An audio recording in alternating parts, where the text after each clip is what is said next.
Bismillah. Assalamualaikum sahabat. Pada video sebelumnya, saya sudah sampaikan tentang hasil pemeriksaan kesehatan yang menjadi kriteria seseorang calon jamaah haji memenuhi syarat istitoah kesehatan haji. Selain medical check-up, ada beberapa jenis tes kesehatan yang mulai diberlakukan tahun ini untuk memeriksa kesehatan mental dan kemampuan jamaah melakukan kegiatan keseharian secara mandiri. Apa saja dan bagaimana tes-tes itu? Menurut keputusan Menteri Kesehatan Republik Indonesia tentang standar teknis pemeriksaan kesehatan dalam rangka penetapan status istitoah kesehatan jemaah haji, ada beberapa tes untuk memeriksa kesehatan mental dan kemampuan kemandirian jemaah haji. 1. Pemeriksaan Eastern Cooperative Oncology Group atau ECOG scale. Yang kedua, pemeriksaan mini-COG dan clock drawing test. Yang ketiga, pemeriksaan The Abbreviated Mental Test atau AMT score.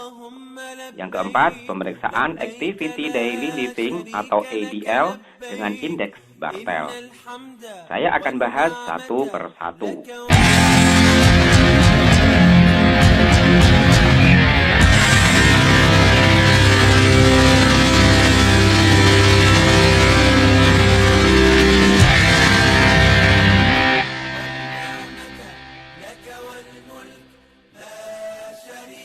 Eastern Cooperative Oncology Group atau ECOG adalah skala yang digunakan untuk menilai perkembangan penyakit pasien, menilai bagaimana penyakit memengaruhi kemampuan hidup sehari-hari pasien, dan menentukan pengobatan dan prognosis yang tepat. ECOG pertama kali dikembangkan pada tahun 1974. Kriteria ECOG awalnya dikembangkan sebagai seperangkat kriteria toksisitas dan respons pengobatan yang terstandarisasi, masing-masing pada skala 0 sampai 5 untuk digunakan dalam uji klinis terapi kanker. ECOG ini termasuk pemeriksaan medis lanjutan bagi jemaah yang pada pemeriksaan sebelumnya terdiagnosa gejala kanker. ECOG scale terdiri dari 6 tingkat yang menggambarkan tingkat keterbatasan aktivitas pasien karena kondisi medisnya. Yang terbaik adalah skala 0 dan yang terburuk adalah skala 5. Skala 0, kondisi kesehatan normal. Pasien mampu melakukan semua aktivitas tanpa adanya keterbatasan. Tanda-tandanya adalah aktif secara penuh dan bisa melakukan aktivitas sebagaimana sebelum terkena penyakit tanpa hambatan. Skala 1, kondisi kesehatan yang ringan. Pasien mampu melakukan sebagian besar aktivitas sehari-hari, tetapi tidak mampu melakukan aktivitas yang sangat melelahkan. Ditandai dengan keterbatasan dalam melakukan aktivitas berat, tetapi masih bisa berjalan dan melakukan pekerjaan ringan.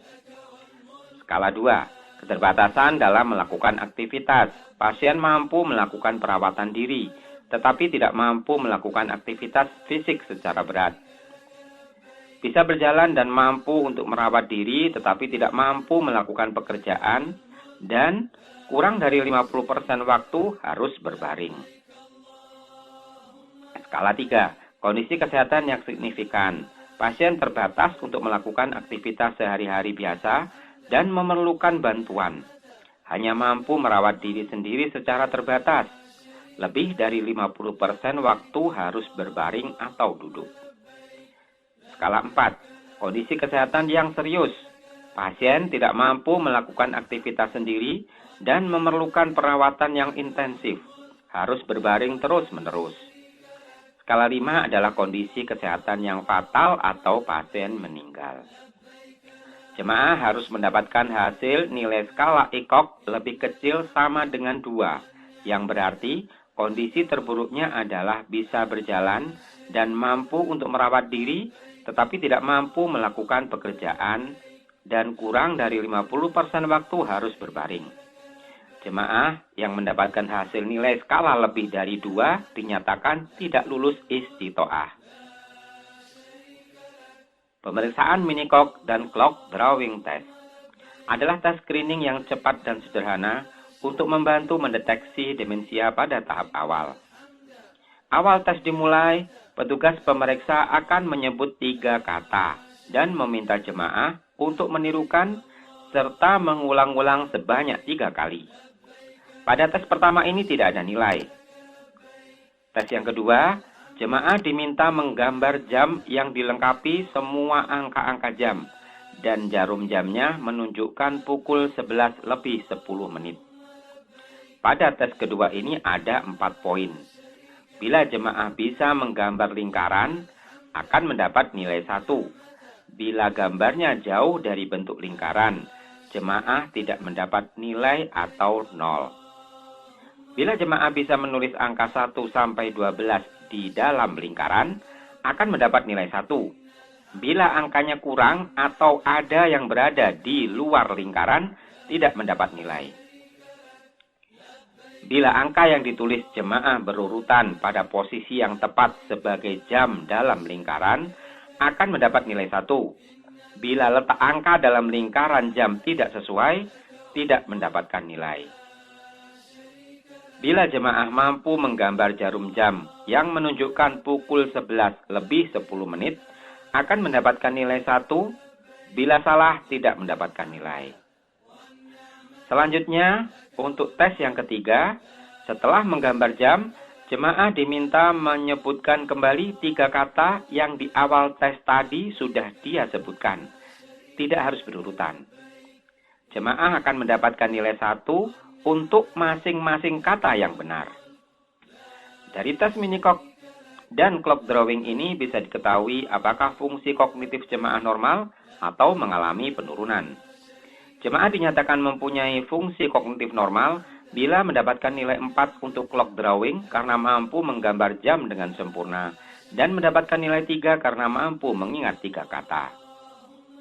Sebaliknya, jemaah dinyatakan mengalami penurunan fungsi kognitif bila mendapatkan nilai kurang dari 4 untuk tes clock drawing karena tidak mampu menggambar jam dengan sempurna, dan nilai kurang dari 3 untuk tes mini-cog karena tidak dapat mengingat 1 atau lebih kata yang diberikan. Pemeriksaan The Abbreviated Mental Test, AMT Score. The Abbreviated Mental Test adalah sebuah alat screening sederhana yang digunakan dalam pengujian klinis untuk mengukur tingkat kognisi seseorang, terutama dalam hal orientasi spasial, waktu, dan ingatan jangka pendek. Skor AMT digunakan untuk mengevaluasi fungsi kognitif seseorang dan bisa menjadi indikator adanya gangguan kognitif seperti demensia. Tes ini terdiri dari 10 pertanyaan yang dirancang untuk menilai fungsi kognitif seseorang. Jemaah akan mendapatkan nilai 1 untuk masing-masing jawaban yang tepat. Pertanyaannya adalah, 1. Saat ini kita sedang berada di mana? 2. Tahun berapa sekarang? 3. Berapa umur Anda? 4. Tahun berapa Anda lahir? 5. Jam berapa sekarang? Boleh lihat jam. 6. Di mana alamat lengkap rumah Anda? 7. Mampukah Anda mengenali dokter dan perawat? Atau orang di sekitar? 8. Tahun berapa Indonesia merdeka? 9. Siapa nama Presiden Republik Indonesia sekarang? 10. Hitung mundur dari 20 sampai 1. Kategori penilaiannya, jika pertanyaan nomor 1 sampai dengan 4 terdapat 1 atau lebih jawaban yang salah, maka termasuk kategori demensia berat. Jika pertanyaan nomor 1 sampai dengan 4 benar dan nilai keseluruhan kurang dari 6, maka termasuk kategori demensia sedang. Jika pertanyaan nomor 1 sampai dengan 4 benar dan nilai keseluruhan 6 sampai 8, maka termasuk kategori demensia ringan. Jika pertanyaan nomor 1 sampai dengan 4 benar dan nilai keseluruhan lebih besar dari 8, maka termasuk kategori tidak demensia. Jemaah dinyatakan tidak lulus istitoah kesehatan mental bila hasil pemeriksaan menunjukkan bahwa dia mengalami demensia berat karena hasil AMT pada pertanyaan 1 sampai dengan 4 terdapat 1 atau lebih jawaban yang salah. dan atau jemaah dinyatakan tidak lulus istitoah kesehatan mental bila hasil EMT menunjukkan bahwa dia mengalami demensia sedang dan pada pemeriksaan minikok serta clock drawing ditemukan bahwa dia mengalami penurunan fungsi kognitif. Pemeriksaan Activity Daily Living ADL dengan indeks Bartel adalah alat evaluasi yang digunakan untuk menilai tingkat kemandirian seseorang dalam melakukan aktivitas sehari-hari. Skala ini dinamai dari Dr. Florence Mahoney dan Dr. Dorothy Bartel yang mengembangkannya pada tahun 1965. Indeks Bartel adalah alat yang umum digunakan di bidang medis, terutama dalam rehabilitasi dan perawatan pasien. Indeks Bartel terdiri dari serangkaian pertanyaan atau pernyataan yang mengukur seberapa mandiri seseorang dalam melakukan 10 aktivitas dasar kehidupan sehari-hari, activities of daily living, seperti makan, mandi, berpakaian, buang air kecil dan besar, menggunakan toilet, bergerak dari tempat tidur ke kursi, bergerak naik tangga, dan kemampuan mandiri dalam bergerak.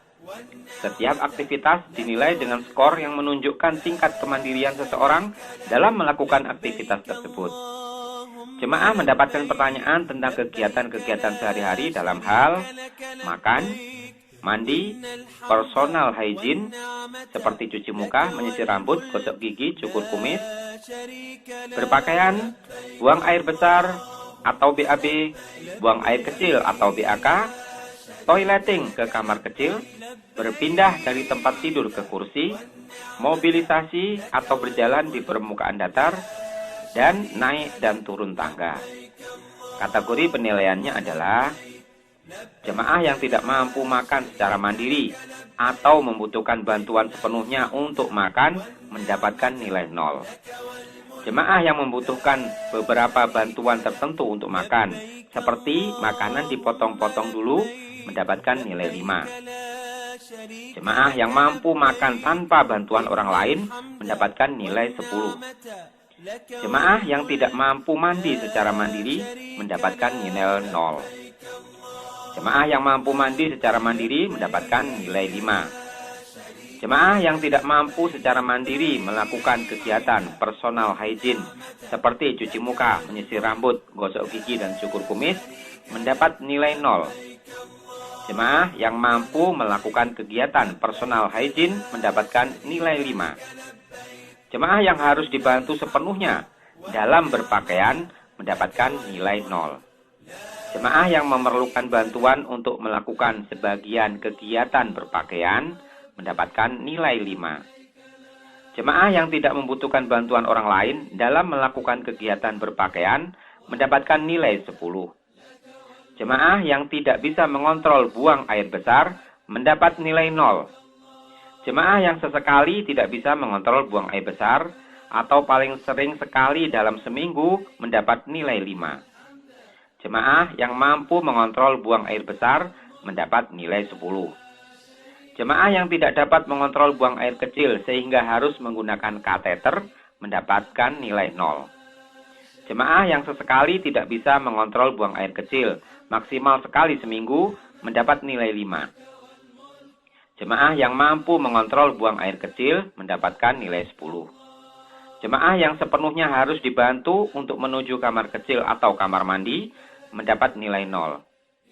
Jemaah yang harus dibantu sebagian dalam melakukan kegiatan di kamar mandi mendapat nilai 5. Jemaah yang mampu melakukan kegiatan di kamar kecil atau kamar mandi tanpa bantuan orang lain mendapat nilai 10. Jemaah yang tidak mampu berpindah dari tempat tidur ke kursi dan tidak ada keseimbangan saat duduk mendapat nilai 0. Jemaah yang membutuhkan bantuan lebih dari satu orang untuk berpindah dari tempat tidur ke kursi dan bisa duduk mendapatkan nilai 5. Jemaah yang membutuhkan sedikit bantuan untuk berpindah dari tempat tidur ke kursi mendapat nilai 10. Jemaah yang mampu berpindah dari tempat tidur ke kursi secara mandiri mendapat nilai 15. Jemaah yang sama sekali tidak punya kemampuan mobilisasi mendapat nilai 0. Jemaah yang membutuhkan alat seperti kursi roda untuk mobilisasi mendapat nilai 5. Jemaah yang harus dituntun untuk melakukan mobilisasi mendapat nilai 10. Jemaah yang mampu berjalan di permukaan datar tanpa bantuan alat atau orang lain mendapat nilai 15. Jemaah yang sama sekali tidak mampu menaiki dan menuruni tangga mendapat nilai 0. Jemaah yang harus dibantu untuk menaiki dan menuruni tangga mendapat nilai 5. Jemaah yang mampu menaiki dan menuruni tangga tanpa bantuan alat atau orang lain mendapat nilai 10. Jemaah yang nilai total untuk pemeriksaan EDL ini kurang dari sama dengan 60, dinyatakan tidak memenuhi syarat istitoah kesehatan. Jemaah juga dinyatakan tidak lulus kemandirian melakukan kegiatan dasar bila nilainya lebih dari 60, tapi ada nilai 0 pada 5 poin berikut, yaitu buang air besar atau BAB, buang air kecil atau BAK, toileting atau ke kamar kecil, berpindah dari tempat tidur ke kursi, dan mobilisasi atau berjalan di permukaan datar. Nilai 0 menunjukkan bahwa jemaah tidak mampu melakukan 5 hal tersebut tanpa bantuan orang lain. Wahai sahabat, ketika menjalani tes ini, jawablah semua pertanyaan dengan sejujurnya sesuai fakta. Mulai sekarang, jagalah kesehatan dengan makan makanan sehat, tidur cukup, dan olahraga teratur. Berbanyaklah doa dan berzikir, berusaha selalu ikhlas, sabar, dan tawakal, agar selalu bahagia untuk menjaga kesehatan mental. Semoga Allah selalu meridhoimu, sahabatku.